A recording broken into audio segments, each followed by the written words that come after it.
नमस्ते सबको। मेरा नाम है प्रियंका और मैं स्वागत करती हूँ आपका हमारे यूट्यूब चैनल पे। हम पढ़ रहे हैं cell the unit of life और हम यहाँ पे बात कर रहे हैं प्लाज्मा मेम्ब्रेन के बारे में। आज हम कुछ और डीप डाउन कॉन्सेप्ट की बात करेंगे मेम्ब्रेन के बारे में, ताकि आपको कोई भी क्वेश्चन आए तो आप गलत ना करें। मुझे पता चला मैं थोड़ा फास्ट हो गई थी, तो मैं स्लो रहने की पूरी कोशिश करूँगी ताकि आपको बेहतर तरीके से समझ आए। ठीक है, तो देखिए प्लाज्मा मेम्ब्रेन में फॉस्फोलिपिड का बाइलेयर होता है, मतलब दो लेयर्स हैं, आप देख सकते हैं। जो मेम्ब्रेन के अंदर धसी हुई प्रोटीन्स हैं उनको हम कहते हैं इंटीग्रल प्रोटीन्स, जो बाहर हैं उनको हम कहते हैं पेरिफेरल प्रोटीन्स। और मेम्ब्रेन के साथ जो क्या अटैच है, ये मेम्ब्रेन की मतलब यहाँ प्रोटीन है, प्रोटीन के साथ क्या अटैच है, ये शुगर। जब प्रोटीन के साथ शुगर जुड़ा होता है, शुगर प्लस प्रोटीन, क्या बोलते हैं हम, ग्लाइकोप्रोटीन। जब लिपिड के साथ शुगर होता है, मतलब शुगर प्लस लिपिड, तो हम बोलते हैं ग्लाइकोलिपिड। आप देख सकते हैं यहाँ पे शुगर चेन्स लगाई गई है लिपिड्स के साथ भी, लेकिन नेम नहीं किया गया है।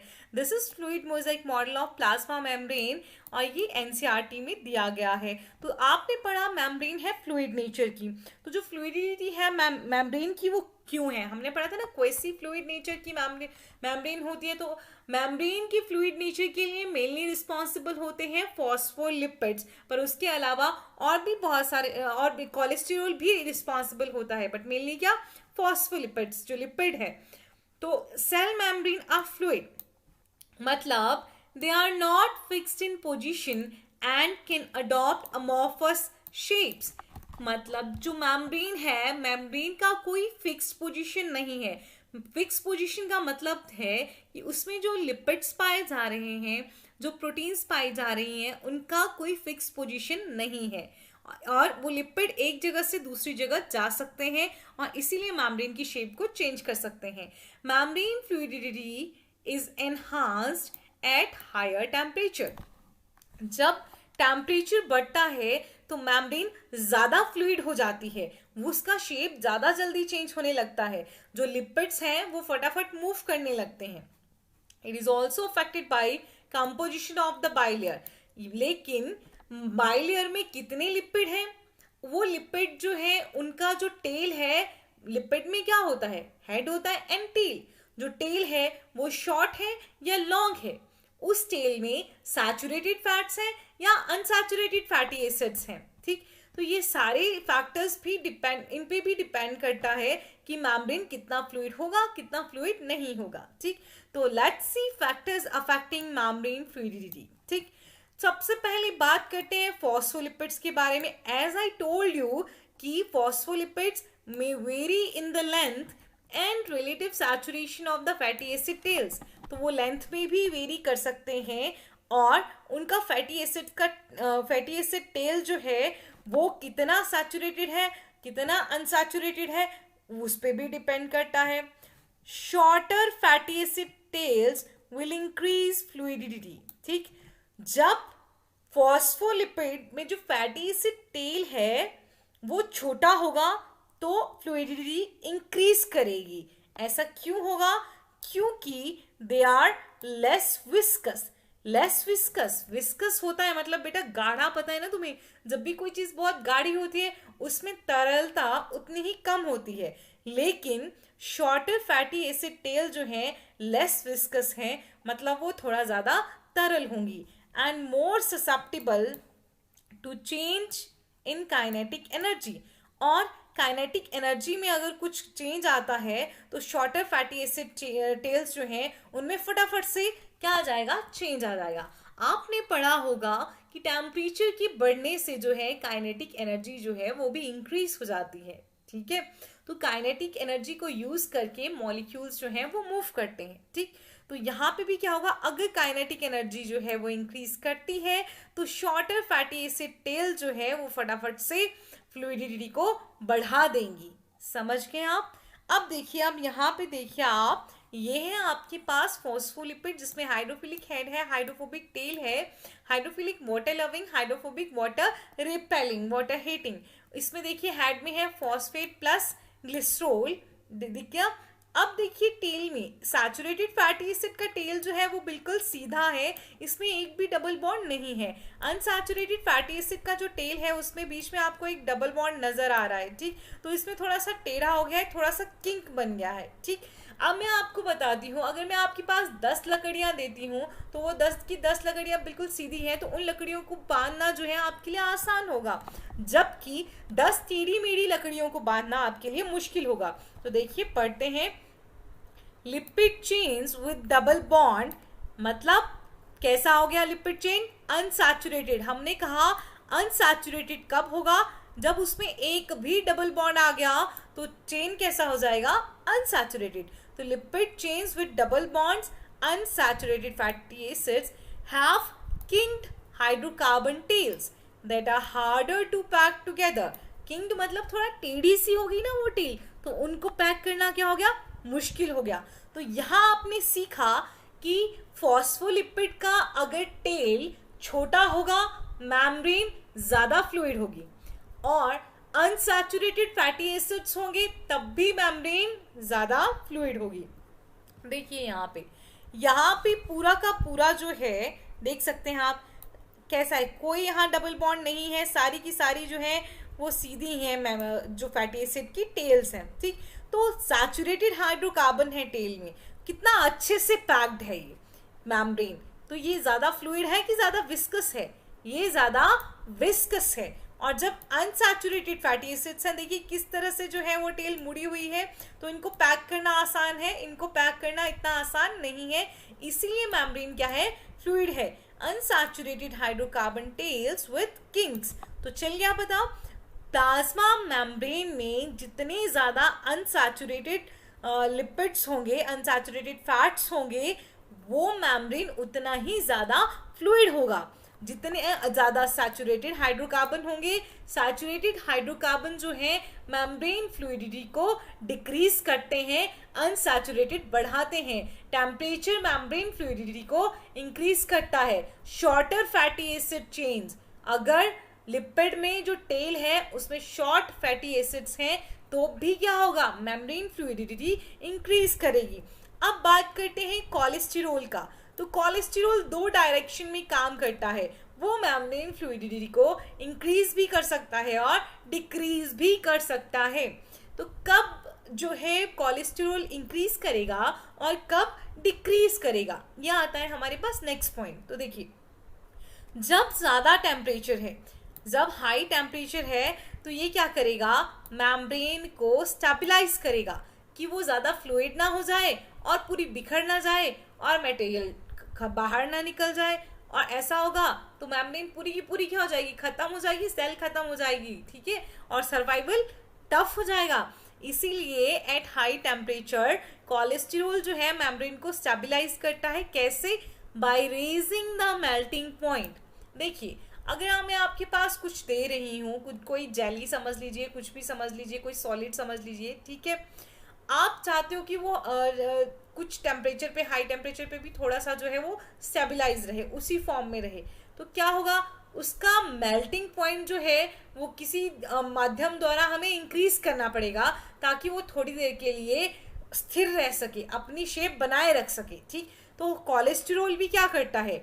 मेम्ब्रेन में जो मॉलिक्यूल्स हैं उनका मेल्टिंग पॉइंट बढ़ा देता है और हाई टेम्परेचर पे मेम्ब्रेन को स्टेबलाइज करता है। At low temperature, it intercalates between the phospholipids and prevent clustering.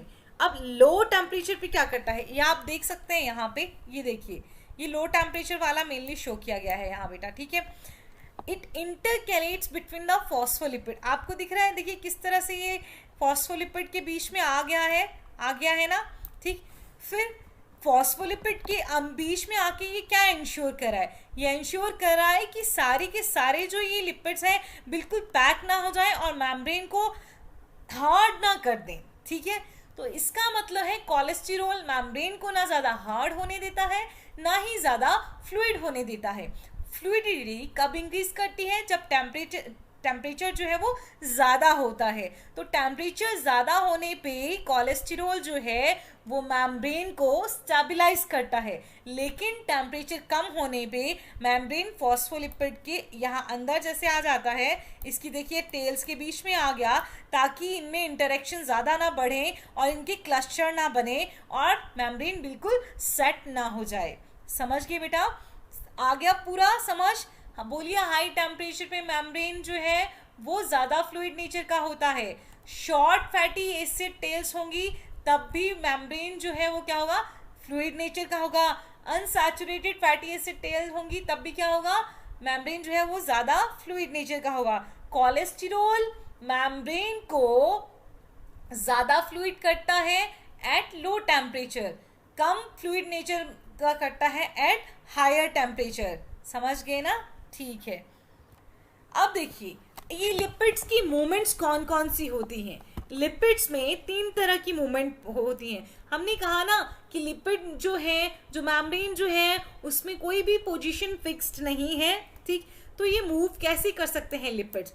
Rotational, lateral and transverse, ये मूवमेंट्स होती है लिपिड में। और प्रोटीन में सिर्फ और सिर्फ कौन सी होती है बेटा? प्रोटीन की जो है मैंने यहाँ मेंशन नहीं की है, मैं प्रीवियस लेक्चर में बता चुकी हूँ।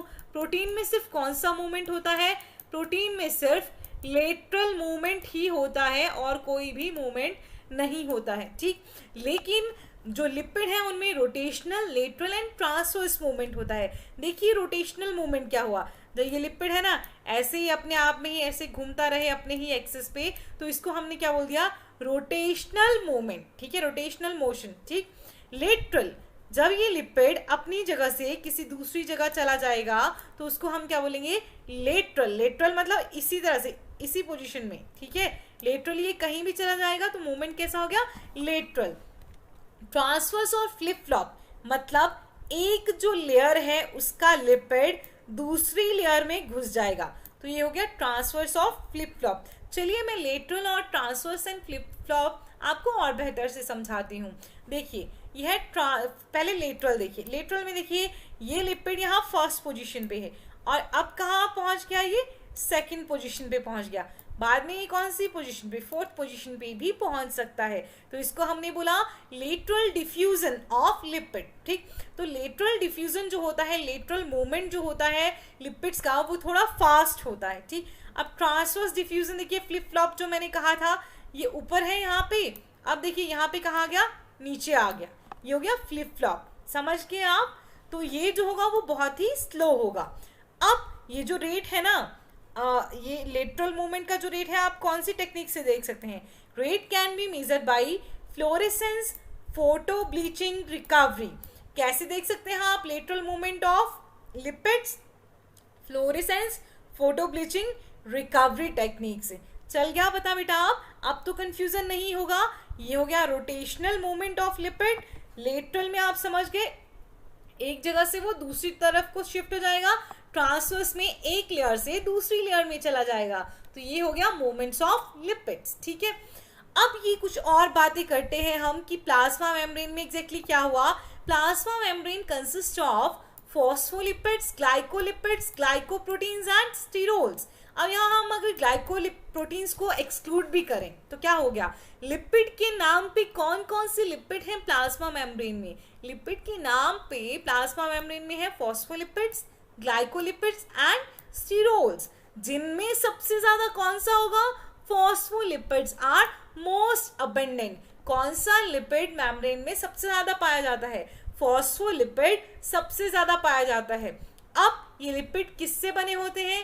Glycerol plus fatty acid. अगर मैं फॉस्फोलिपिड बोलूंगी तो तुम क्या ऐड कर दोगे? तो तुम एक और क्या ऐड कर दोगे? फॉस्फेट ग्रुप ऐड कर दोगे। तो फॉस्फोलिपिड में होता है phosphate, glycerol and fatty acids. समझते हो ना तुम? जो आपके पास फॉस्फोलिपिड है वो किससे बना हुआ है? उसका हेड फॉस्फेट एंड ग्लिसरॉल से और टेल किससे बनी है? फैटी एसिड से। Most common phospholipid found in plasma membrane is lecithin. ये तुम्हारी एनसीईआरटी का ही पॉइंट है, लेकिन ये 9th चैप्टर में है। यहाँ भी मैंने बताना जरूरी समझा इसीलिए बता रही हूँ।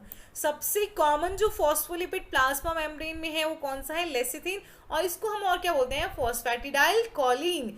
लेसिथिन को और क्या कहा जाता है? इसको कहा जाता है फॉस्फेटिडाइल कोलिन। बताइए पहले कौन सा लिपिड प्लाज्मा मेम्ब्रेन में सबसे ज्यादा है? फॉस्फोलिपिड। फॉस्फोलिपिड में भी कौन सा सबसे ज्यादा है? लेसिथिन सबसे ज्यादा है। ठीक, अब आपने एक और बात पढ़ी थी कि लिपिड्स जो हैं वो एम्फीपैथिक होते हैं, मतलब वो बाइलेयर बना सकते हैं और उनमें पोलर और नॉन पोलर दोनों ही रीजन आपको देखने को मिल रहे हैं। ठीक, amphipathic properties of phospholipids are essential for the formation of lipid bilayer. अगर लिपिड की 2 लेयर्स बननी है तो इसके लिए उसका एम्फीपैथिक नेचर होना बहुत जरूरी था। जो हाइड्रोफिलिक एंड हाइड्रोफोबिक है ना, वो यही समझो, जो हाइड्रोफिलिक नेचर और हाइड्रोफोबिक नेचर है मतलब डुअल प्रॉपर्टीज है, उसमें एम्फीपैथिक हुआ तो वो बहुत जरूरी था लिपिड की बाइलेयर बनने के लिए। अगर वो दोनों प्रॉपर्टीज एक साथ नहीं होती तो लिपिड का बाइलेयर नहीं बनता। बाइलेयर जो होता है लिपिड का वो एसिमेट्रिक होता है, याद रखिएगा, लिपिड बाइलेयर इज एसिमेट्रिक। इसका मतलब है जो लिपिड का एक लेयर होगा और दूसरा लेयर होगा उसकी कंपोजिशन सेम नहीं होगी, अलग अलग सी होगी। ठीक है, तो लिपिड बाइलेयर जो है वो जनरली कैसा होता है? एसिमेट्रिक होता है। Detergents are used to disrupt the structure of lipid bilayer and to isolate proteins. अगर आपको लिपिड की मेम्ब्रेन से प्रोटीन निकालनी है तो आप डिटर्जेंट का यूज करके प्रोटीन को आइसोलेट कर सकते हो। एज यू नो, डिटर्जेंट जो है वो लिपिड्स को इजीली जो है वो खत्म कर देते हैं, हटा देते हैं। तो डिटर्जेंट का यूज करके आप लिपिड बाइलेयर को डिसरप्ट कर सकते हो और वहां से प्रोटीन्स निकाल सकते हो। देखिए आगे, देखिए ग्लाइकोलिपिड्स, मैंने बताया था ग्लाइकोलिपिड्स क्या होते हैं? This are carbohydrate attach to lipid, मतलब कार्बोहाइड्रेट मेनली शुगर। ठीक है, शुगर प्लस क्या हो गया? लिपिड। किस बॉन्ड से? Beta glycosidic bond. ये मैं आपको समझाऊंगी बायोमोलिक्यूल्स में, आप अभी याद रखिए। ग्लाइकोलिपिड में होता है कार्बोहाइड्रेट या शुगर प्लस लिपिड, कौन से बॉन्ड से अटैच होते हैं? बीटा ग्लाइकोसिडिक बॉन्ड से। फॉर एग्जाम्पल यहाँ पे आता है सेरेब्रोसाइड एंड गैंग्लियोसाइड्स। याद रख लीजिएगा ग्लाइकोलिपिड का एग्जाम्पल सेरेब्रोसाइड एंड गैंग्लियोसाइड। तो बच्चे ध्यान से सुनिए, कई बार पूछा जाता है which of the following is not a phospholipid. Phospholipid में आपने पढ़ा फॉस्फेटिडाइल कोलिन मतलब लेसिथिन। ठीक है, फिर उसी तरह इसे आपके पास एक स्फिंगोलिपिड भी होता है जो काइंड ऑफ फॉस्फोलिपिड है। ठीक, और बीच में ये ऑप्शन दिया जा सकता है सेरेब्रोसाइड। तो सेरेब्रोसाइड या गैंग्लियोसाइड भी ऑप्शन में हो सकता है। तो गैंग्लियोसाइड या सेरेब्रोसाइड फॉस्फोलिपिड नहीं है, वो क्या है? ग्लाइकोलिपिड। ठीक, अब स्टीरोल्स भी होते हैं मेम्ब्रेन में। These are non polar lipid molecules not having long fatty acid chain, instead they are 4 ring molecule. याद रखिए बेटा, जैसे फॉस्फोलिपिड होते हैं वो होते हैं कैसे? पोलर भी और नॉन पोलर भी, इसीलिए तो हमने उनको क्या बोला? एम्फीपैथिक। लेकिन स्टीरोल्स जो हैं वो नॉन पोलर होते हैं, उनके पास फैटी एसिड चेन नहीं होती है। उनके पास फैटी एसिड चेन के बदले में आपको 4 रिंग से बने हुए मॉलिक्यूल्स दिखेंगे। कोलेस्टेरॉल का आप डायग्राम देखेंगे आपको समझ आएगा। ठीक है, इमेज देखेंगे। Cholesterol is the most abundant steroid in the animal cell. सबसे ज्यादा पाया जाने वाला स्टीरोल कौन सा है एनिमल सेल में? कोलेस्टेरॉल। ठीक है, phytosterol is found in plant cell membrane. Plant cell membrane में कौन सा पाया जाता है? Phytosterol. Ergosterol is found in eukaryotic microorganisms. जो छोटे छोटे ऑर्गेनिज्म होंगे ना पर प्रोटिस्ट में मेनली क्या पाया जाएगा? इर्गोस्टेरॉल। तो ये आगे सारे स्टीरोल्स, समझ गए? तो कोलेस्टेरॉल भी फॉस्फोलिपिड नहीं आया, फाइटोस्टेरॉल भी फॉस्फोलिपिड नहीं आया और इर्गोस्टेरॉल भी फॉस्फोलिपिड नहीं आया। ग्लाइकोलिपिड, स्टीरोल सारे लिपिड में आते हैं, फॉस्फोलिपिड सारे किस में आते हैं? लिपिड्स में ही आते हैं। ठीक है, स्टीरोल्स नॉन पोलर होते हैं, फॉस्फोलिपिड पोलर भी होते हैं और नॉन पोलर भी होते हैं। आपको फैटी एसिड की चेन किस में देखने को मिलेगी? फॉस्फोलिपिड में, और रिंग मॉलिक्यूल्स किस में देखने को मिलेंगे? स्टीरोल्स में। तो आइए बात करते हैं आरबीसीज की। एरिथ्रोसाइट्स किसको बोलते हैं बेटा? एरिथ्रोसाइट्स बोलते हैं आप आरबीसीज को। In erythrocytes cholesterol and phospholipid ratio is 1:1। Erythrocytes में कोलेस्टेरोल और फॉस्फोलिपिड जो है वो 1:1 में पाए जाते हैं। ज़्यादा कोलेस्टेरोल जो है वो मेम्ब्रेन के बाहर की तरफ को पाया जाता है। बैक्टीरिया में कोलेस्टेरोल बिल्कुल भी नहीं होता है, याद रखिएगा। बैक्टीरिया है no cholesterol but mycoplasma required cholesterol, यहाँ पे कोलेस्टेरोल ऐड करिएगा, ठीक है। बट माइकोप्लाज्मा रिक्वायर कोलेस्टेरोल, क्यों चाहिए उसको कोलेस्टेरोल? ताकि वो अपनी सेल मेम्ब्रेन का स्ट्रक्चर मेंटेन करके रख सके। समझ गए? क्या बैक्टीरिया में कोलेस्टेरोल है? बैक्टीरिया में कोलेस्टेरोल नहीं है। अब बात करते हैं बेटा लिपिड राफ्ट्स की। ये कुछ इंपॉर्टेंट पॉइंट्स हैं आगे जो कि आपको बहुत सारे लोग नहीं बताएंगे, लेकिन हो सकता है एज अ बाउंसर क्वेश्चन ये नीट में आ जाए। तो हमें ऐसी कोई भी कमी नहीं छोड़नी है कि आपसे कोई क्वेश्चन सॉल्व ना हो। तो लिपिड राफ्ट जो है बेटा, मैं पहले इस तरह से बता देती हूँ। अगर आपने पूरी लिपिड को डिटर्जेंट से जो है वो ख़त्म कर दिया लिपिड बाइलेयर को, फिर भी जो है बीच में कुछ स्ट्रक्चर जो है वो बच जाएगा, थोड़ा हार्ड स्ट्रक्चर होगा, वो होगा लिपिड राफ्ट, और उसको लिपिड माइक्रोडोमेन भी कहते हैं। तो लिपिड राफ्ट आ जाए या लिपिड माइक्रोडोमेन आ जाए, एक ही बात है, ठीक है। देखिए, these are discrete lipid domain present in the external leaflet of plasma membrane। External leaflet समझ रहे हैं आप, ठीक है। ये इस तरह से प्लाज्मा मेम्ब्रेन होता है, इसमें लिपिड की बाइलेयर है, तो बाहर की तरफ को आपको देखने को मिलेगा क्या? Lipid raft. The rafts are enriched in cholesterol, glycosphingolipids and glycosyl phosphatidyl inositol GPI anchored proteins and are insoluble in low concentration of non-ionic detergents। एक बात ध्यान से सुनिए बेटा, चाहे आप यहाँ ये GPI एंकर्ड प्रोटीन, ग्लाइकोसाइल फॉस्फेटिडाइल और आइनोसिटोल एंकर्ड प्रोटीन, इनको भूल जाएं, ठीक है। इनको आप चाहे हटा दो। मेनली आपको याद रखना है लिपिड राफ्ट जो होते हैं वो प्लाज्मा मेम्ब्रेन में बाहर की तरफ को पाए जाते हैं, ठीक है। बाहर का जो लीफलेट है उस पे पाए जाते हैं, और इनमें देखिए कोलेस्टेरोल और ग्लाइकोस्फिंगोलिपिड्स होते हैं और कुछ ट्रांस मेम्ब्रेन प्रोटीन्स भी होती हैं। जब इन पे डिटर्जेंट्स यूज किए जाते हैं ना, तो ये क्या होते हैं? Insoluble in low concentration of non ionic detergents. मतलब आप डिटर्जेंट का थोड़ा सा ही कॉन्सेंट्रेशन यूज करोगे तो सारी की सारी जो लिपिड की बाइलेयर है वो तो खत्म हो जाएगी, लेकिन ये लिपिड राफ्ट जो है ये बचा रहेगा। इसी तरह से इनकी डिस्कवरी हुई थी लिपिड राफ्ट की। लोग जो है शायद साइंटिस्ट प्रोटीन आइसोलेट कर रहे थे या कुछ भी कर रहे थे, उन्होंने मेम्ब्रेन को पूरा डिसॉल्व किया, लेकिन थोड़ा सा कंसंट्रेशन दिया था डिटर्जेंट्स का, मतलब डिटर्जेंट का कॉन्सेंट्रेशन जो है वो कम दिया था। तो उनको बीच बीच में कुछ स्ट्रक्चर मिले जिसमें कि कोलेस्टेरोल ज़्यादा था, स्फिंगोलिपिड थे और कुछ ट्रांस मेम्ब्रेन प्रोटीन्स थी, तो उसको क्या बोल दिया गया? Lipid raft. समझ गए? नॉर्मली आपको समझना है कि लिपिड राफ्ट जो है वो मेम्ब्रेन की बाहरी लिफलेट पे पाए जाते हैं, जिनमें कोलेस्टेरोल, ग्लाइकोस्फिंगोलिपिड और ट्रांस मेम्ब्रेन प्रोटीन ज़्यादा होती हैं, और उनको लो डिटर्जेंट देने पे कोई असर नहीं होता है, वो टिके रहते हैं। अब समझ आ गया आपको लिपिड राफ्ट? ठीक है। देखिए, अब आइनोफोर की बात करते हैं कि एक आइनोफोर क्या होता है। इस केमिकल स्पीसीज, मतलब एक मॉलिक्यूल टाइप्स है ये, ठीक है, दैट रिवर्सिवली बाइंड्स आयन, जो आयन के साथ बाइंड करते हैं। Many ionophores are lipid soluble entities that transport ion across a cell membrane. ठीक है, मैक्सिमम जो आइनोफोर होंगे वो लिपिड सॉल्युबल होंगे, ठीक, जो मेम्ब्रेन के आर पार आयन का ट्रांसपोर्ट करेंगे।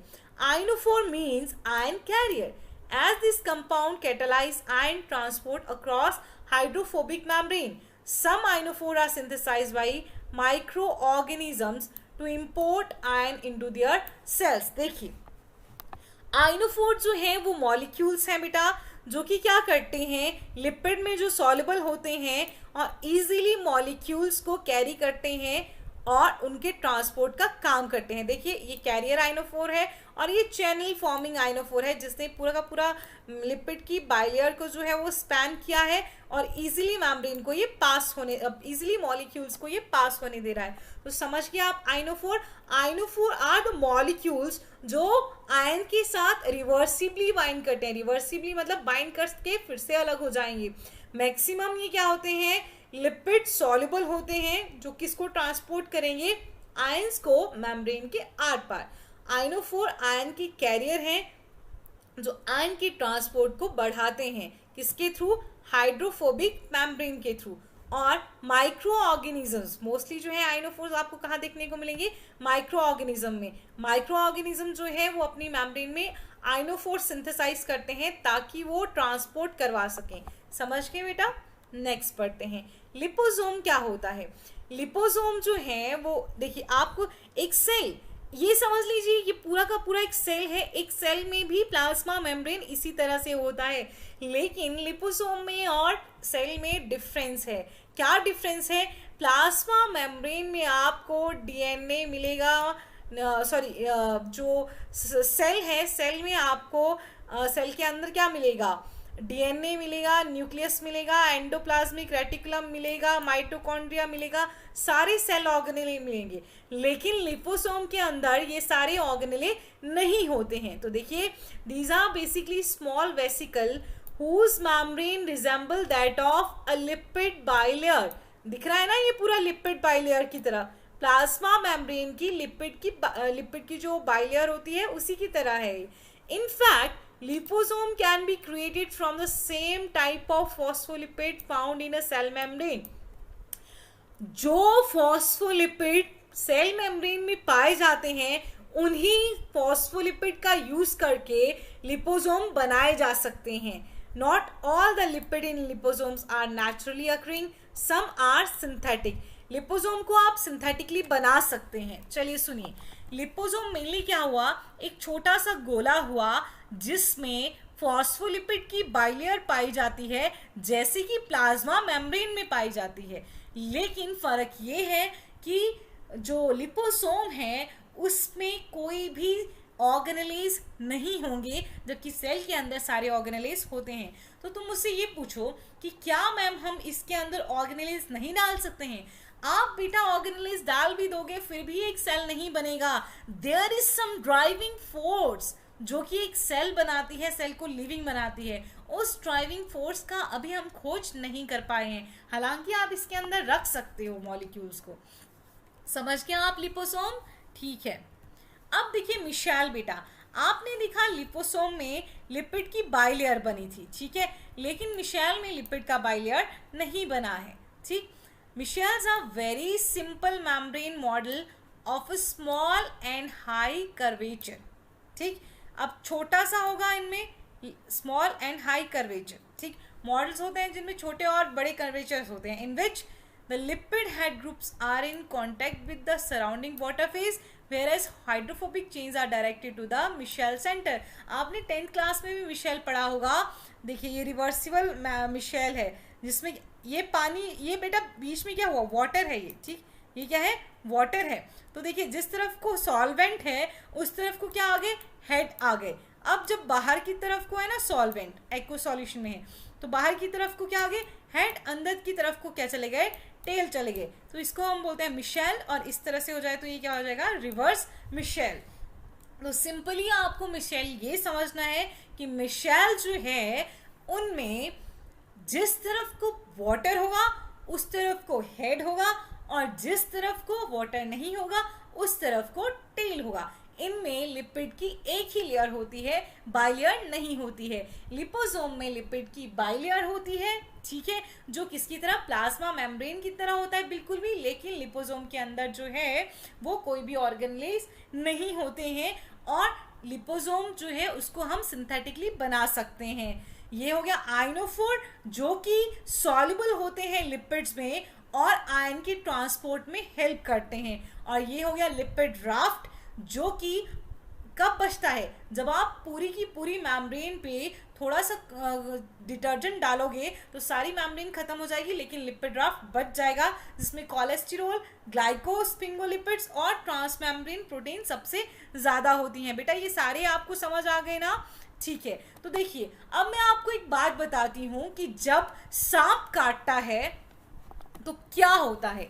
तो स्नेक के जो विनम है, जो स्नेक का जहर होता है, उसमें एक एंजाइम होता है जिसको हम फॉस्फोलाइपेज कहते हैं। वो क्या करता है, रेड ब्लड सेल की जो प्लाज्मा मेम्ब्रेन है, उन मेम्ब्रेन में फैटी एसिड्स को हटा देता है। मतलब जो आपके पास फॉस्फोलिपिड होंगे उनमें फैटी एसिड को हटा देगा। अब क्या हो गया, फैटी एसिड्स हट रहे हैं तो मतलब मेम्ब्रेन तो डिसरप्ट हो रहा है। मेम्ब्रेन डिसरप्ट होगा तो सेल के अंदर का सारा मटेरियल जो है वो कहाँ आ जाएगा, बाहर आ जाएगा, तो सेल खत्म हो जाएगी। तो अल्टीमेटली जब ज्यादा खत्म हो जाती है ना सेल, तो क्या हो जाती है, डेथ हो जाती है। समझ आया आपको? तो snake venom contain phospholipase. Snake venom में क्या है, फॉस्फोलाइपेज, जो क्या करता है, removes fatty acid from phosphatidylcholine on membrane. ठीक है, phosphatidylcholine most abundant phospholipid of plasma membrane. Plasma membrane में सबसे ज्यादा कौन सा फॉस्फोलिपिड पाया गया, फॉस्फेटिडाइलकोलिन, और जिसको हम क्या कहते हैं, लेसिथीन। उससे वो फैटी एसिड को रिमूव कर रहा है, causing the haemolysis of red blood cells. Haemolysis हुआ मतलब बेटा डिस्ट्रप्शन ऑफ या destruction of red blood cells to leave their content into the plasma. Snake venom contain phospholipase which remove fatty acid from phosphatidylcholine on membrane, causing hemolysis of red blood cells to leave their content into the plasma. तो जब आपको सांप काटता है, भगवान न करे कभी काटे, तो उसके जहर में एंजाइम पाया जाता है फॉस्फोलाइपेज। वो फॉस्फोलाइपेज जो रेड ब्लड सेल्स हैं उनकी प्लाज्मा मेम्ब्रेन को खत्म कर देता है, और जिससे सेल के अंदर का सारा कंटेंट बाहर आ जाता है और सेल खत्म होने लगती हैं। जब सेल्स खत्म होने लगती हैं तो क्या होने लगता है, फिर डेथ होने लगती है, पूरी बॉडी जो है वो खत्म होने लगती है। समझ गए आप? तो ब्लड ग्रुप एंटीजन आपने सुना होगा, blood groups A positive, B blood group, A B blood group और ओ ब्लड ग्रुप। ठीक, तो ये जो हम बोलते हैं A blood group, B blood group, इसके लिए स्पेसिफिक एंटीजन्स होते हैं। प्लाज्मा मेम्ब्रेन पे जो रेड ब्लड सेल्स हैं उनकी प्लाज्मा मेम्ब्रेन पे कुछ एंटीजन्स पाए जाते हैं। ठीक है, blood group antigens are antigens found on the red blood cell membrane. These are responsible for determination of blood group of the individual. तो आपका ब्लड ग्रुप क्या है, इसके लिए रिस्पॉन्सिबल होते हैं एंटीजेंस, जो कि यूजुअली क्या होते हैं, ग्लाइकोप्रोटीन्स एंड ग्लाइकोलिपिड्स। मतलब आपकी जो रेड ब्लड सेल है उस पे कोई स्पेसिफिक तरह का ग्लाइकोप्रोटीन एंड ग्लाइकोलिपिड है।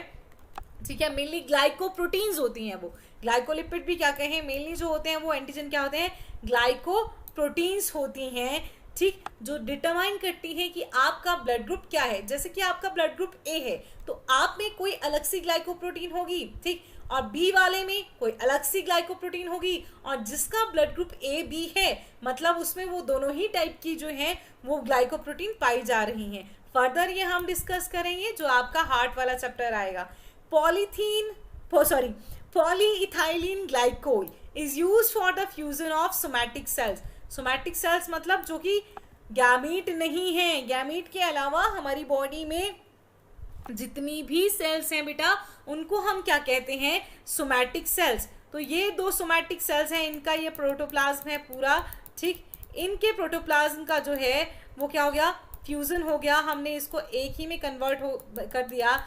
अब ये जो फ्यूजन के बाद बना इसको बोलते हैं हम साइब्रिड। याद रखिएगा, सोमैटिक सेल के फ्यूजन से जो बनता है वो बनता है साइब्रिड। तो सोमैटिक सेल के प्रोटोप्लाज्म को फ्यूज करने के लिए क्या यूज किया जाता है, पॉलीइथाइलिन ग्लाइकोल। ठीक, एक्वापोरिन जो है ये कुछ इंटीग्रल मेम्ब्रेन प्रोटीन होती हैं जो कि मेम्ब्रेन में पोर बनाती हैं।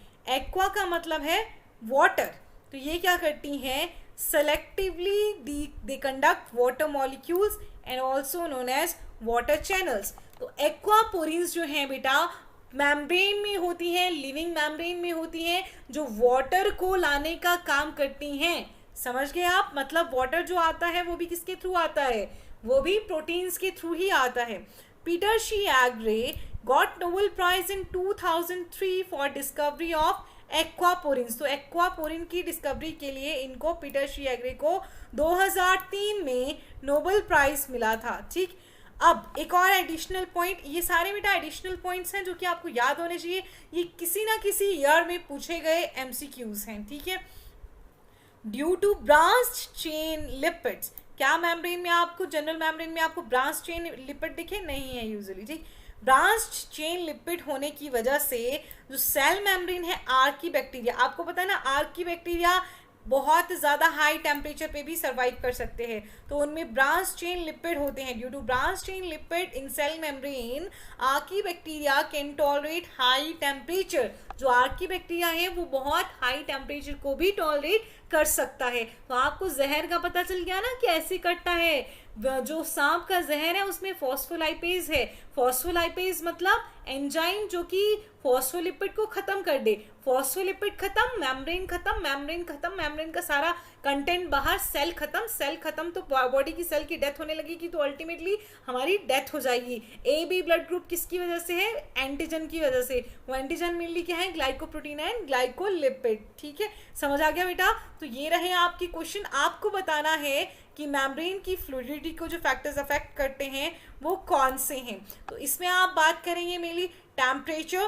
Temperature, with increase in temperature membrane fluidity increases. ठीक है, shorter the fatty acid chain more will be the fluidity of membrane.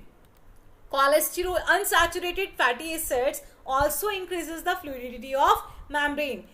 At high temperature, cholesterol decreases the fluidity of membrane, but at low temperature, cholesterol increases the fluidity of membrane. What is the meaning of membrane fluidity? क्या मतलब है membrane fluidity का? कि membrane जो है वो stable नहीं होती है। The name the most common phospholipid found in plasma membrane, बताया मैंने 2-3 बार बताया। Lipid consist of blank and blank. Lipid जो है कौन सी दो चीज़ों से मेनली बने होते हैं? बताइए, लिपिड बाइलेयर जो है सिमेट्रिक है या एसिमेट्रिक है? स्नेक विनम में कौन सा एंजाइम पाया जाता है? डिफाइन करिए लिपिड ड्राफ्ट को, आपको समझ आया होगा। आइनोफोर को, मिशेल को एंड लिपोसोम को। Which chemical is used for the fusion of somatic cells? Aquaporins क्या होती हैं? आई होप आपको आज लेक्चर समझ आया है और आपने पूरा देखा है। तो मैं चाहती हूँ इस वीडियो पे बहुत सारे लाइक हो, मुझे पता चलना चाहिए कि मेरे सारे के सारे बच्चों ने जो है ये वीडियो देखा हुआ है। Thank you, stay safe.